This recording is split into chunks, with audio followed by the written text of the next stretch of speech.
আচ্ছা তাহলে দেখেন আমরা এই স্লাইডটা শুরু করছিলাম জিএসএম চ্যানেল কনসেপ্ট থেকে। ঠিক আছে, তো আমাদের প্রথমে আমরা ইন্ট্রোডাকশন দেখছিলাম যে কমিউনিকেশন মোবাইল সেলুলার কিভাবে কাজ করে না করে। তো এই আমাদের যে মোবাইল সেলুলার কমিউনিকেশনের যে ব্যাকবোনটা রেভলিউশনটা এটা শুরুই হয়েছে বেসিক্যালি আপনার এই জিএসএম থেকে। এখন যে আমরা ধরেন 4G 5G 6G ও চলে আসছে, কোথাও চায়নাতে 6G চলে আসছে, 7G আপনার এক্সপেরিমেন্ট চলতেছে। তো এই 5G তো अवेलेबल সব জায়গায় মোটামুটি ইয়াতে বাইরের দেশগুলোতে। বাংলাদেশে 4G চলতেছে, তাই না? আমরা LTE ইউজ করতেছি। তো LTE মানে কি লং টার্ম এভলিউশন, এই জিনিসগুলো আমরা দেখব পরে। তো এনিওয়ে, তো এই জিনিসগুলোর ব্যাকবোন মানে এগুলোর আসলে এভলিউশনটা হইছে কোথা থেকে? জিএসএম থেকে। এইজন্য জিএসএম আমরা পড়ি। এখন আমাদের কথা হইতে পারে জিএসএম টা এখন ইউজ করি না, তাহলে এটা কেন করব?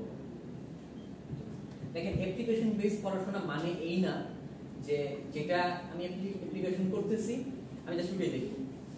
এটা অ্যাপ্লিকেশন বেস জিনিস না, পড়াশোনা না। এটা একটা ভুল কনসেপ্ট আমাদের।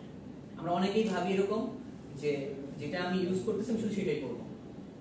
ওকে, লাইক আপনি এসি ইউজ করতেছেন, এয়ার কন্ডিশনার, বাট আপনি যখন এয়ার কন্ডিশন নিয়ে পড়াশোনা করবেন আপনি শুরু করবেন কোথা থেকে? থার্মোডাইনামিক্স থেকে। কারণ এসিটা চলতেছে থার্মোডাইনামিক্স, বাট থার্মোডাইনামিক্স কিন্তু অ্যাপ্লিকেশন না, অ্যাপ্লিকেশন বেস পড়াশোনা না। এসির হলে অ্যাপ্লিকেশন দেখতেছেন আপনি। ইনভার্টার এসি আসছে এখন আমাদের, নন ইনভার্টার এসি, এগুলো পড়লে আপনাদের মজা লাগবে যে আরে এগুলো তো জানি বুঝি। কিন্তু থার্মোডাইনামিক্সের যদি আমি ল পড়াই, আপনার সেকেন্ড ল পড়াই, যদি এন্ট্রপি বুঝাই, তাহলে মনে হবে কি যে এটা অ্যাপ্লিকেশন বেস না। কিন্তু অ্যাপ্লিকেশন বেস জিনিসটা আসছে কোথা থেকে, ফাউন্ডেশনটা কোথায়, এটাকে আমাদের কি করতে হবে? বুঝতে হবে। মোটামুটি আমার একটা বেস লাগবে, ভিত্তি লাগবে, তারপরে আপনি কি সেখানে দাঁড়াতে পারবেন। ওকে, তো আমরা মোটামুটি বিএসসি লেভেলে যে পড়াশোনাগুলো করি এগুলো আসলে কি ইঞ্জিনিয়ারিং যে ওয়ার্ল্ডটা আছে সেটার ফাউন্ডেশন। ওকে, আমরা অনেকে ভাবি যে আমরা ইন্টারে যে ফিজিক্স পড়ি বা আপনারা ডিপ্লোমা যে করে আসছেন এগুলাই বুঝি ইঞ্জিনিয়ারিং ফাউন্ডেশন, ওটা তা না। মোটামুটি বিএসসি লেভেলের পুরো সিলেবাসটা এগুলো একটা ফাউন্ডেশন। বাট এটাকে আমরা কি করি ইন্টারেক্টিভ করার জন্য আমরা বলি যে এটা অ্যাপ্লিকেশন এই জায়গায়, এটা অ্যাপ্লিকেশন এই জায়গায়, যাতে আমরা একটু রিলেট করতে পারি রিয়েল ওয়ার্ল্ডের সাথে। ওকে, তো দেখো, তো যে কথাটা বলতেছিলাম যে আসলে আমাদের যে মোবাইল সেলুলার এখন যেটা চলতেছে 4G 5G এগুলো কিন্তু আমাদের এখন অ্যাপ্লিকেশন এখন চলতেছে। এটা কদিন পরে কিন্তু কি 5G কি লেটেস্ট থাকবে, 10 বছর পরে নতুন কিছু আসবে না, তো তখন কি সেটা করতে হবে। বাট ব্যাকবোন তৈরি করছে কে? জিএসএম। এটা আজীবন লাইক এটার আগে যদি বলি আমি কমিউনিকেশনে আপনারা পড়বেন, আপনারা পড়ছেন কমিউনিকেশন যে কি থাকে, রিসিভার থাকে, মাঝখানে কি থাকে, চ্যানেল থাকে, এই পাশে ট্রান্সমিটার থাকে। একজন ট্রান্সমিট করে, চ্যানেল দিয়ে গিয়ে রিসিভারে রিসিভ হয়। এই যে কমিউনিকেশনটা এটাই তো এখন চলতেছে। আমি মোবাইল সেলুলার বলি বা টেলিফোন বলি, এটা ছাড়া কি কিছু হইতেছে না? স্যার ওই সিস্টেমটাই সেম জিনিসটা না, বাট এটারই আপনি কিভাবে ইমপ্রুভ করতে পারতেছেন। লাইক আমাদের প্রথম দিককার যে টেলিফোনগুলো ছিল, আমি গত ক্লাসে বলছিলাম যে ওই ধরে ধরে যে ঘুরাইতে হতো, ফোন দিতাম এক জায়গায়, অপারেটর বলতো যে কাকে ফোন দিচ্ছেন, আচ্ছা আমি কলার থেকে কানেকশন দিচ্ছি, সে সুইচিং করতো, সেখান থেকে আরেক জায়গায় যাইতো, তারপরে রিসিভ করতো। এখন কিন্তু মাঝখানে ভাইয়াটা থাকে না, আপনি ফোন দিলে সরাসরি চলে যাচ্ছে। তাহলে ভাইয়াটা করতেছে কি? অবশ্যই কেউ একজন করতেছে, বাট এটা কি হইতেছে অটোমেটিক্যালি হইতেছে, ইলেকট্রনিক ভাবে হইতেছে। তো দেখেন এগুলোর ব্যাকবোন হইছে কোথা থেকে? উইস্ট্রোজার switching system, crossbar switching system, সেখান থেকে আস্তে আস্তে এখন কি সব অটোমেটিক হয়ে গেছে, আইওটি বেস হয়ে গেছে। বাট ব্যাকবোনটা কি? ফিজিক্সটা কি? কাজ করে কোন প্রিন্সিপালে? Same principal. সো আমাদের প্রিন্সিপালটা বুঝতে হবে। ধরেন আপনি ইঞ্জিনিয়ার, আপনি কি সবসময় ইঞ্জিনিয়ার সাথে ডিল করবেন বা করেন? আপনারা অনেকে সবাই জব করেন, আপনাদের ডিল করতে হয় কাদের সাথে? আপনার যে বস, আপার লেভেলের যে বস, ওই বস কি ইঞ্জিনিয়ার? 90% ক্ষেত্রে সে এমবিএ করে, বিবিএ ব্যাকগ্রাউন্ডের, ওর ইঞ্জিনিয়ারিং এর ইও বোঝে না সে, তার থিওরিটিক্যাল নলেজ নাই, তার কি নলেজ? Experience knowledge. তার হলো কি এক্সপেরিয়েন্স নলেজ। সে এগুলো ডিল করতে করতে এখন দেখা গেছে ইঞ্জিনিয়ার থেকে ভালো জানে হইতে পারে, বাট তার টেকনিক্যাল নলেজ কি আপনার মতো না? নরমালি যে আমাদের কোম্পানিগুলো এগুলোর মধ্যে পরিচালক কারা থাকে? উপসচিব, সচিব, এরা হলো বিসিএস ক্যাডার। এখনকার না ওয়েট থেকে যাইতেছে ইঞ্জিনিয়ার যাইতেছে বিসিএস ক্যাডারে, বাট আগে কিন্তু সব কি নরমাল জেনারেল ব্যাকগ্রাউন্ড থেকে যাইতো। তাই না? আপনার বস বা আপনি যার সাথে ডিল করবেন, আপনি যার সাথে সেল করবেন, আপনার গ্রাহক যে সে কিন্তু ইঞ্জিনিয়ার না। তো আপনি তারা যখন বোঝাবেন তখন কি আপনি ইঞ্জিনিয়ারিং ভাষায় বোঝাতে পারবেন? আপনার তখন কি তারে সহজ ভাষায় বোঝাতে হবে। তো আপনি যখন সহজ ভাষায় বুঝাইতে যাবেন, আপনার এই ফুল জিনিসটাকে বুঝতে হবে। আপনি যদি টেকনিক্যালি সাউন্ড হন, আপনি যদি টেকনিক্যালি বোঝেন, আপনি যদি ফিজিক্সটা বোঝেন, তাহলে আপনি তখন তারে বাংলা ভাষায় বোঝাতে পারবেন, আপনি তখন কনফিডেন্স পাবেন। বাট আপনি ধরেন যদি শুধু এই মোটামুটি ধরেন যে দেখবেন যে যারা নাকি ইয়া করে, এই প্রোডাক্ট সেল করে, দেখবেন ফোন টোনে বা ইলেকট্রনিকে থাকে না, এই যে জিনিস পড়া সেলসম্যান যারা থাকে মার্কেটে, এরা দেখবেন যে একই কথা বারবার বলবে আপনাকে, যেটা এটা মুখস্থ করে গেছে, ও কিন্তু আর কিছু জানে না। ফোন কিনতে যাবেন, আপনি বলবেন হ্যাঁ এটা স্ন্যাপড্রাগন এই সেই এক্সাইনোস এটা অনেক ভালো, এই করে ও মুখস্থ করছে, বাট এক্সাইনোস কিভাবে কাজ করে, মাইক্রোপ্রসেসর কিভাবে কাজ করে সেটা ও জানে না, ওটা আপনার জানতে হবে। ঠিক আছে? তো আমার এতগুলো কথার মেইন উদ্দেশ্যটাই ছিল কি, যে আমরা পড়াশোনা করব অবশ্যই অ্যাপ্লিকেশন বেস জিনিস মাথায় রেখে, আউটকাম মাথায় রেখে, বাট আমাদের কি শুধু অ্যাপ্লিকেশনে যদি আপনি চিন্তা করেন তাহলে কিন্তু কি আপনি ফিজিক্সটা হারাই ফেলবেন। ঠিক আছে? সো আমার অপায় মানে প্রিন্সিপালটা কি, কিভাবে কাজ করে একটা জিনিস, সেটাও কি আমাদের জানতে হবে, অবশ্যই জানতে হবে। তারপরে আপনি কি যেটা কিভাবে কাজে লাগাতে পারেন। নাইলে কি হবে দেখেন, মাইক্রো কন্ট্রোলার আর মাইক্রো প্রসেসরের মধ্যে পার্থক্য আছে। মাইক্রো কন্ট্রোলার কি, মাইক্রো কন্ট্রোলার গুলো আপনার স্পেসিফিক একটা কাজ করবে, লাইক দ্য ওয়াশিং মেশিন, ওর কাজ কি শুধু মোটর ঘুরবে, কাপড় কি হয়ে যাবে, ওয়াশ হয়ে যাবে, ডিটারজেন্ট আসতেছে, ও আপনি যদি এখানে ঘুরান তাহলে জিনিসটা কি, কাপড় আমরা যখন কাচি সেম জিনিসটা হইতেছে। মাইক্রো কন্ট্রোলারের কাজ হলো স্পেসিফিক একটা কাজ করা, আর মাইক্রো প্রসেসরের কাজটা হলো আপনি এটারে কন্ট্রোল করে বিভিন্ন জিনিসটা করাইতে পারবেন, আপনার মতো করে আপনি কনফিগার করতে পারবেন। সো আপনি কি চান, একটা জিনিস দিয়ে একটা কাজই করবেন, নাকি আপনি যে কোনো সময় যেটা দরকার সেটা করবেন? যেটা দরকার সেটা না, সো আপনার এই জ্ঞানের ইনপুটটা যদি শুধু ওই মানে একটা স্পেসিফিক জায়গাতেই হয় শুধু, তাহলে আপনি কি এটার থেকে আর আপডেট যেতে পারবেন। বাট আমাদের জ্ঞানের ইনপুটটা হওয়া উচিত ওভারঅল, যাতে আমি যে কোনো সময় যে কোনো কাজে লাগাতে পারি।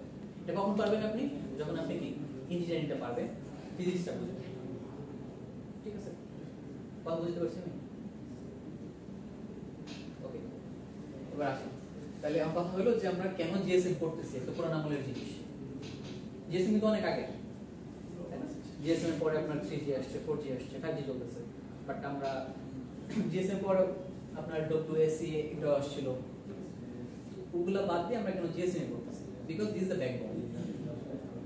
আমরা অ্যাডভান্স জিনিস করব, আমরা মিডের পরে দেখবেন যে কি আমরা মোটামুটি এই রাডার, স্যাটেলাইট কিভাবে কাজ করতেছে, আপনি যে গুগল ম্যাপে যে আপনি ইয়া দেখতেছেন, রিয়েল টাইম লোকেশন দেখতেছেন, দেখা যায় না? আপনার রিয়েল টাইম লোকেশন দেখা যায়। আপনি ধরেন এখন ধানমন্ডি যাবেন, রাস্তায় জ্যাম কিরকম মহাখালীতে আপনি কিন্তু দেখতে পারতেছেন। এই জিনিসগুলো কিভাবে কাজ করে, ঠিক আছে, এই জিনিসগুলো আমরা দেখব। স্যাটেলাইট কিভাবে কাজ করে, এই জিনিসগুলো আমরা দেখব। বিভিন্ন পলিসি আছে কমিয়াতে, টেলিকমিউনিকেশন আছে, এই জিনিসগুলো আমরা দেখব। ওগুলো বেসিক্যালি কি হবে আপনার অ্যাপ্লিকেশন বেসড পড়াশোনা। বাট মিডের এক পর্যন্ত আমরা কি একদম বেসিক লেভেল ফাউন্ডেশন করতেছি। ওকে, তাহলে দেখেন জিএসএম কনসেপ্ট, চ্যানেল কনসেপ্ট, এর মধ্যে ফার্স্টে থাকে কি GSM architecture. So how A call establish. আপনি ফোন দিয়েছেন আমাকে, আমার ফোনে রিং হয়েছে, আমি কল রিসিভ করছি, মাঝখানে কি হয়েছে? ঠিক আছে, মাঝখানে কি হয়েছে, এই জিনিসটাই আমরা জিএসএম আর্কিটেকচারের মাধ্যমে বুঝতে পারি। দেখেন আমরা এক্সপ্লেইন করছিলাম যে আমার ফার্স্টে কি থাকবে, সিম থাকবে, সিমের পরে এমএস, এমএস মানে কি মোবাইল স্টেশন। সো আপনার এই যে ফোনটা যে এটা যখন সিম ভরছেন, এটাই কি একটা স্টেশন হয়ে গেছে। ঠিক আছে, সো এইখান থেকে আপনি যখন কল ইনিশিয়েট করতেছেন, কলটা যাচ্ছে কোথায়? বিটিএস। বিটিএস কি? Base transceiver station. So BTS কি করে, আপনার কল রিসিভও করে, আবার কল মানে সিগন্যাল রিসিভও করতে পারে, আবার ট্রান্সমিটও করতে পারে, দুটো কাজই করতে পারে। এর নাম হলো বিটিএস। সো বিটিএস থেকে ও যায় কোথায়? বিএসসি বা বিসিএস যাই বলেন না কেন, সেখানে যায়। তো তারপরে কোথায় যায়? এমএসসি তে, মোবাইল স্টেশন সুইচিং। তো সেখান থেকে আপনার তিনটা রেজিস্টার থাকে, ভিএলআর, এইচএলআর, ইআইআর। ভিএলআর কি? ভিজিটর লোকেশন রেজিস্টার, এইচএলআর হলো হোম লোকেশন রেজিস্টার, আর ইআইআর হলো ইকুইপমেন্ট আইডেন্টিফিকেশন রেজিস্টার।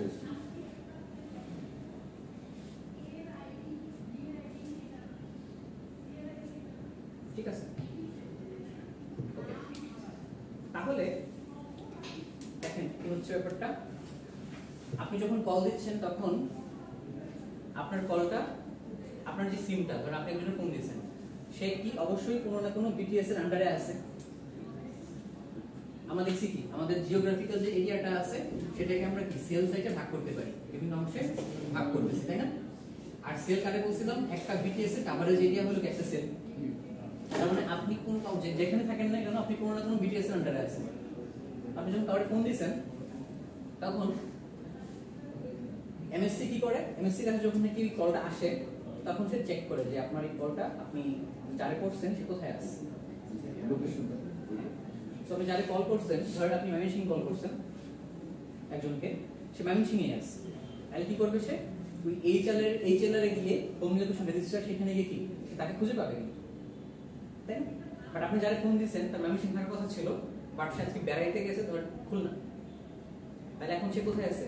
খুলনাতে আছে। সো এমএসসি করবে কি খুলনার ভিএলআর, কারণ সে খুলনা এখন কি ভিজিটর, এই খুলনার ভিএলআর এ গিয়ে তার ইনফরমেশন পাওয়া যাবে।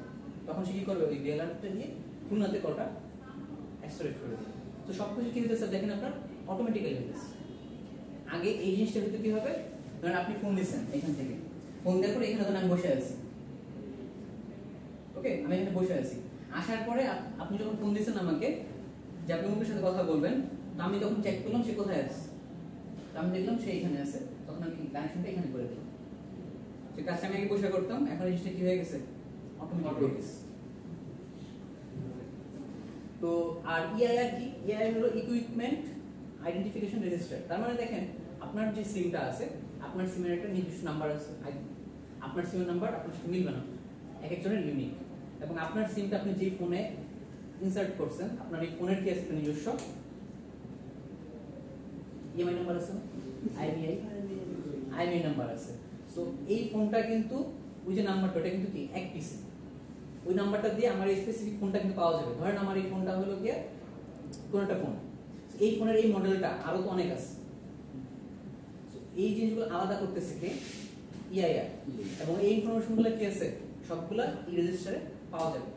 ধরেন আমি এই ফোন দিয়ে 10টার সময় আপনাকে ফোন দিছি, ঠিক আছে?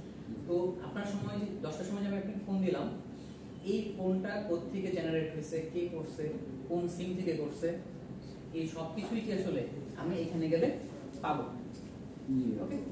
আর ইউসি হলো কি অথেন্টিকেশন। অথেন্টিকেশন হলো ধরেন সবকিছু করার পরে কলটা সেটআপ হয়ে গেছে, সেটআপ হওয়ার পরে কলটার যে প্রাইভেসি, কলটার যে সিকিউরিটি, এই জিনিসগুলো এনশিওর করবে কে, ইউসি অথেন্টিকেশন। এই ইউসি রেজিস্টারের কাজটাই হলো আপনার কলটা যাতে কি হয় সিকিউরড ভাবে এস্টাবলিশড, ঠিক আছে? বাইরে থেকে যাতে কেউ এসে আপনার এই কলটা লিক করতে না পারে বা এই কলটা যাতে হ্যাক করতে না পারে যখন এস্টাবলিশড হয়েছে, ঠিক আছে? ওই কাজটা করে কে, ইউসি। এই প্রত্যেকটার ভিতরে আবার কি আছে, মানে একটা যে কাজ করতেছে এমনি কাজ করতেছে না, এটার ভিতরে কি আছে, লজিক আছে, কোডিং আছে, সার্কিট আছে, সবকিছু আছে।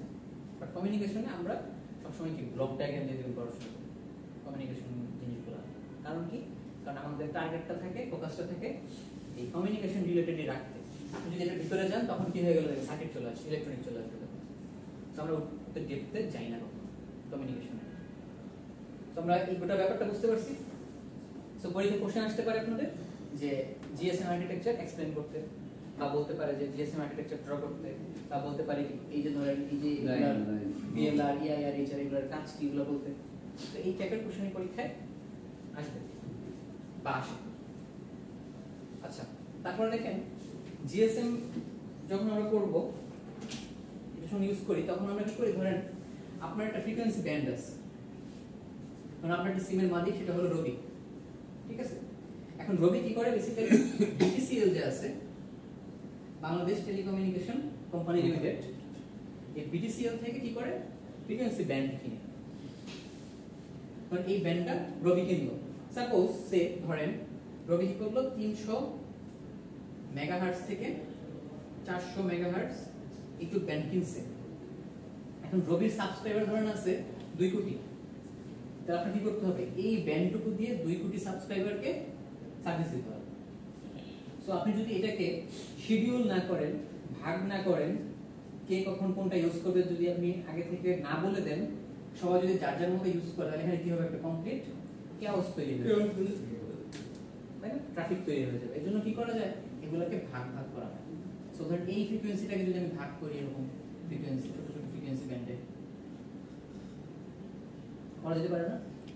সাপোজ ধরেন বললাম এটা ধরেন রাজশাহী ডিভিশন ইউজ করবে, এটা খুলনা ডিভিশন ইউজ করবে, আর এই বড়টা ধরেন ঢাকা ডিভিশন ইউজ করবে, বলতেই পারি। তাহলে দেখেন কি হয়ে গেল, আলাদা হয়ে গেল। এখন ধরেন এই ঢাকাটারে আমি ধরেন আবার ছোট ছোট অংশে ভাগ করলাম, ছোট ছোট চ্যানেল করা যাবে, আর সুবিধা করা যাবে।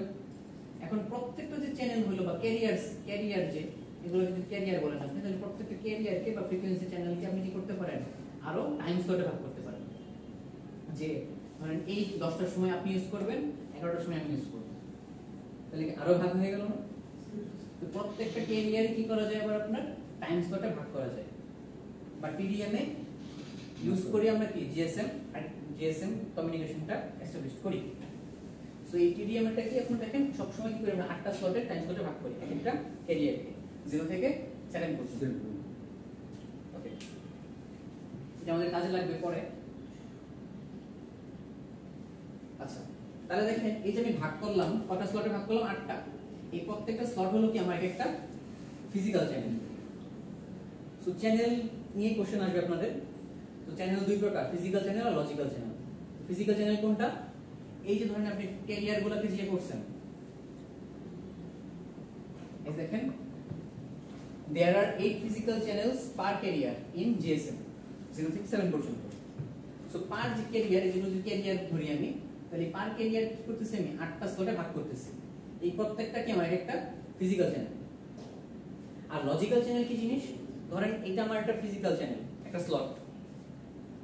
এখন এটা যদি ধরেন আমি আপনাদের দুজনের মধ্যে ভাগ করে দেই, তাহলে মাঝখান থেকে কেটে ভাগ করে দিতে হবে। তাহলে এটা কেটে এরকম থাকলো না, মাঝখান থেকে কেটে ফেলছি কিন্তু আমি, এটা হলো ফিজিক্যালি যদি স্লট করি আমি। আর লজিক্যাল যদি বলি তাহলে এরকম হবে, ধরেন আমি বললাম যে এই কলমটা আপনাদের দুজনের মধ্যে ভাগ করে দেব, দিনের বেলা আপনি ইউজ করবেন, রাতের বেলা আপনি ইউজ করবেন, তাহলে কিন্তু এটা নিয়ে ভাগ করা লাগলো না। বাট আমি একটা কন্ডিশন দিয়ে দিলাম, কন্ডিশনটা কি হয়ে গেল, এটা কি হয়ে গেল, ভাগ হয়ে গেল কিন্তু, বাট এটা কিন্তু কি সেমই আছে। আমি যদি আরো বলি যে দিনের বেলায় 1টা থেকে 12টা পর্যন্ত আপনি ইউজ করতে পারবেন না, এটা এমনি থাকবে, কিছু কেউ ইউজ করবে না, তাহলে আরেকটা কন্ডিশন হলো না। তাহলে কি 12টা থেকে 1টা পর্যন্ত কেউ ইউজ করবে না, এটাও কি হয়ে গেল, একটা লজিক্যাল চ্যানেল হয়ে গেল। সো লজিক্যাল চ্যানেল হলো এই জিনিস, ঠিক আছে? তো এই লজিক্যাল চ্যানেলের ক্লাসিফিকেশন আছে,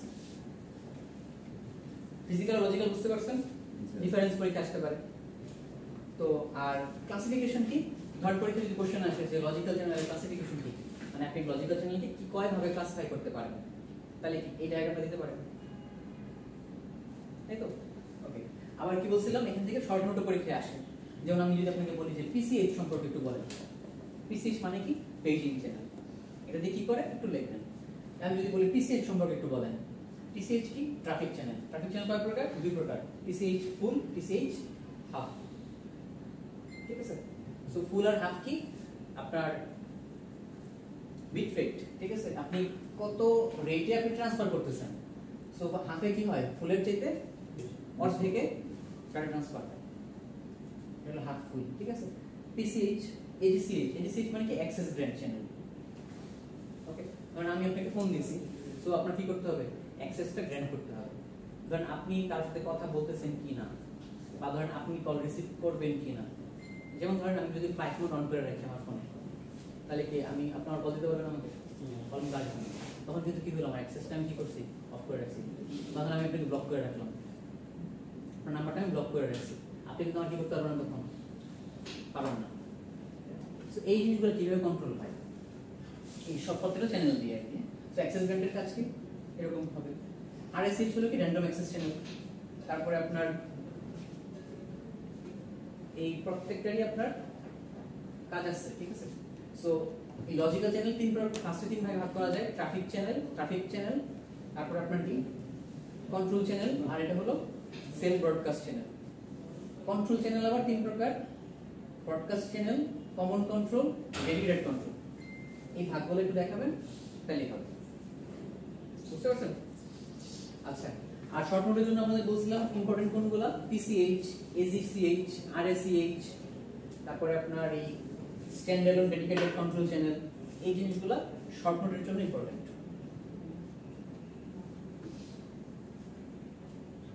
আচ্ছা, এই জিনিসগুলো এখানে আছে। তারপর আমরা বলছিলাম সেল নিয়ে অনেক কথা বলছি, ক্লাস্টার নিয়ে কথা বলছি, একাধিক সেল মিলে কি হবে তখন একটা ক্লাস্টার হবে। ফ্রিকোয়েন্সি ইউজ কি বলছিলাম মনে আছে? দেখাইছিলাম যে দুটো বিট দিয়ে, তাই না? কম বেশি যদি কাছাকাছি হয় তখন কি হয়, ইন্টারফারেন্স তৈরি হয়, বিট তৈরি হয়। আর যদি ফ্রিকোয়েন্সি দিলে কি হয়, কম বেশি, অনেক বেশি কম বেশি হয়, তখন কি হয় না, দুটোর মধ্যে ইন্টারফারেন্স হয় না। সো আপনি যখন একই চ্যানেল একই ফ্রিকোয়েন্সি ইউজ করবেন তখন কি পাশাপাশি ইউজ করতে পারবেন না, তাহলে কি হবে, ইন্টারফারেন্স তৈরি হবে, কো চ্যানেল ইন্টারফারেন্স তৈরি হবে। এজন্য দেখেন আমরা এ ইউজ করছি এখানে, আবার এ ফ্রিকোয়েন্সির কথা ইউজ করছি এই যে এখানে। সো মাঝখানে দেখেন অনেক গ্যাপ আছে, যাতে কি হবে, তাদের মধ্যে কো চ্যানেল ইন্টারফারেন্স না হয়। আর ফ্রিকোয়েন্সি ইউজ করায় কি হয়েছে, আপনি সেম ফ্রিকোয়েন্সি কি আপনি বারবার ইউজ করতে পারতেছেন। দেখেন এ প্রাইমে কি 3 বার ইউজ করছি, তাই না? এটাই কি আসলে ফ্রিকোয়েন্সি রিইউজ। সেল প্ল্যানিং আমরা বলছিলাম, সেল প্ল্যানিং কি দুইটা প্যাটার্ন হইতো, এটা হলো কি 4 12 আর এটা হলো 3 9, এবং কি 3 সেক্টর সাইট, যে আপনার তিনটা সাইট মিলে আমি কি একটা সেক্টর বলতেছি। সো আমার একটা বিটিএস কি করবে, এই তিনটাকেই কভার করতে পারবে। তো সেল প্ল্যানিং যদি যায়, তারপর আছে ট্রাফিক ক্যালকুলেশন। ট্রাফিক ক্যালকুলেশন আমরা কি করি বলেন? ট্রাফিক ক্যালকুলেশন আমরা কি করি, আমরা বিটিএস ক্যালকুলেশন বলি জিনিসটাকে, ঠিক আছে? যে ধরেন আমার একটা সিনারিও আছে, এতজন সাবস্ক্রাইবার আছে, পার সাবস্ক্রাইবার এত আর্লন লাগে, তাহলে আমার কতগুলো বিটিএস লাগবে এই এরিয়াটা কভার করতে। সো ওই ম্যাথগুলো কিন্তু আমরা এখান থেকে পাবো। যদি আপনি অ্যাপ্লিকেশন চিন্তা করেন, এটা একটা application, as a communication engineer আপনার এরকম সিনারিও আসতেই পারে, যে ধরেন টেলিটকে এই ব্যাক বুনিয়াদে ধরেন টেলিটকে নেট পাওয়া যায় না। কেন পাওয়া যায় না? সেখানে আপনার যে সেলগুলো আমরা করছি বিরাট বড় হয়ে গেছে, সো একটা বিটিএস কভার দিতে পারে না। তো সেখানে আপনি কি করবেন তখন? আপনি এরকম ক্যালকুলেশন করে আপনি দেখবেন যে সেখানে কি 10টা বিটিএস লাগে, বাট আপনি খেয়াল করে দেখলেন যে সেখানে বিটিএস আছে হলো 3টা, তাহলে কি 7টা আপনাকে তখন আরো বসাইতে হবে।